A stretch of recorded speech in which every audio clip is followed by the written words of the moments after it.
Assalamualaikum warahmatullahi wabarakatuh.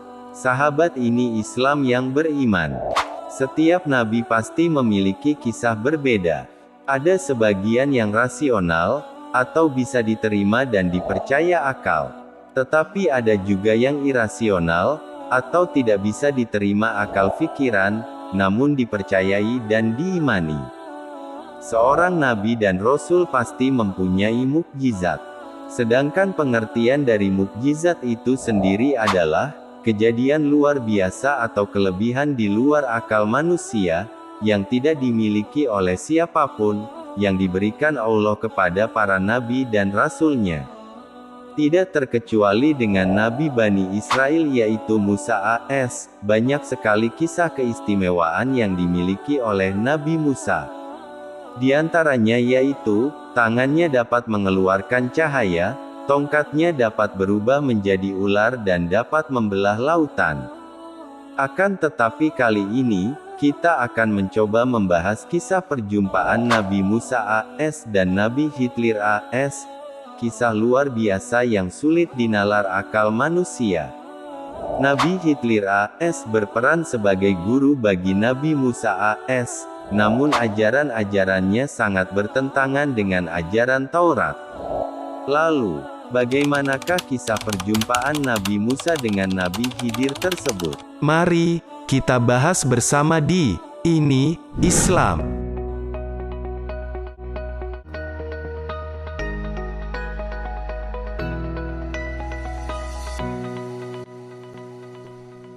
Kisah tersebut bermula ketika Nabi Musa AS khutbah kepada Bani Israel. Dalam khutbahnya ia menyampaikan ajaran dan risalah kepada umatnya, dari ibadah, pendekatan diri kepada Allah SWT, dan juga mengajak mereka untuk menambah ketaatan kepadanya. Setelah khutbah selesai, ada salah satu orang bertanya, "Wahai Nabi Musa, apakah ada di muka bumi ini orang yang lebih alim darimu?" "Tidak ada," tegas Nabi Musa, "seolah di dunia hanya dia yang paling alim." Syekh Syihabuddin Mahmud bin Abdullah Al-Husaini, atau yang lebih dikenal Syekh Al-Alusi, yang wafat pada tahun 1270 menjelaskan, pada waktu yang sama, Allah memarahi Nabi Musa karena jawabannya yang dinilai sombong. Ia lupa, bahwa semua ilmu yang dimilikinya merupakan titipan dari Allah, yang tidak boleh dijadikan kesombongan. Allah memberikan wahyu kepadanya. "Sungguh aku punya hamba yang ada di pertemuan dua laut, pada suatu pantai di samping batu, dia lebih alim daripada dirimu." Firman Allah itu merupakan teguran kepada Nabi Musa AS, bahwa setinggi apapun ilmu yang dimiliki, ia tidak layak menyombongkannya. Sifat sombong merupakan hak prerogatif milik Allah selaku zat yang maha mengetahui. Manusia hanya memiliki sedikit ilmu, bahkan tak ternilai sama sekali bila dibandingkan dengan ilmu yang dimilikinya. Allah berfirman, "Sedangkan kamu diberi pengetahuan hanya sedikit." Al-Quran Surah Al-Isra, ayat 85. Syekh Muhammad bin Ali As-Syaukani menjelaskan, setelah mendapatkan teguran, Nabi Musa AS bertanya, "Ya Allah, bagaimana caranya agar aku bisa bertemu dengan hamba-Mu itu?"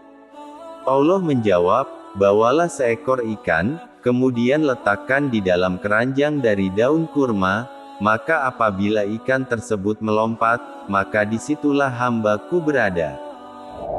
Sejurus kemudian, Nabi Musa AS berangkat ke tempat itu ditemani salah satu muridnya, yang bernama Yusya bin Nun. Nabi Musa AS membawa seekor ikan, yang diletakkan di dalam keranjang dari daun kurma.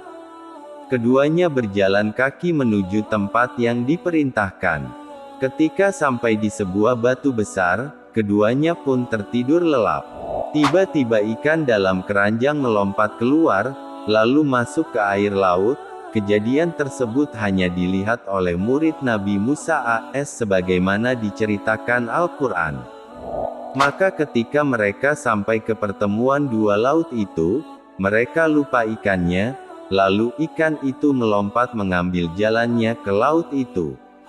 Al-Quran Surah Al-Kahfi ayat 61.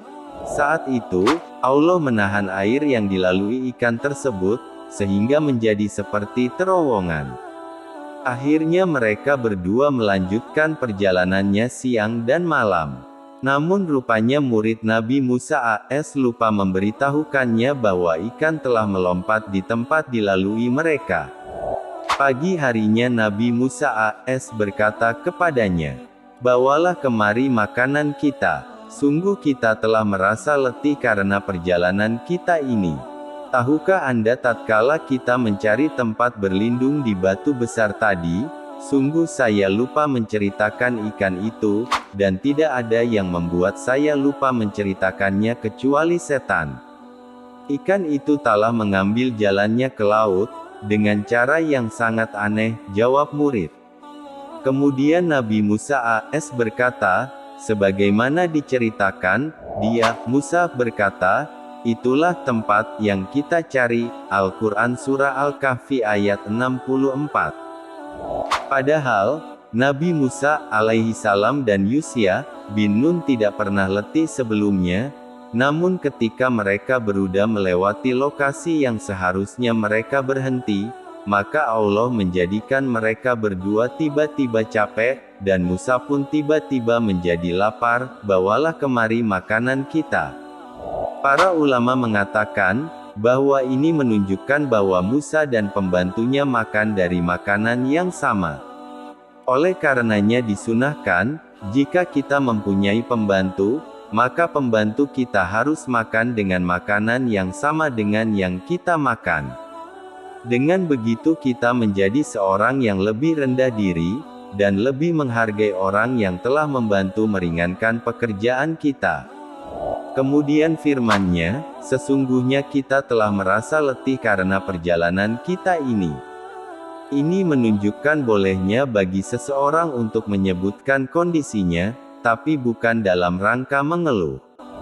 Karena berbeda antara mengabarkan kondisi dengan berkeluh kesah kepada manusia, yang Allah Subhanahu wa Ta'ala tidak sukai, sebagaimana yang Allah Subhanahu wa Ta'ala firmankan, "Sesungguhnya manusia diciptakan bersifat keluh kesah lagi kikir." Al-Quran Surah Al-Ma'arij ayat 19.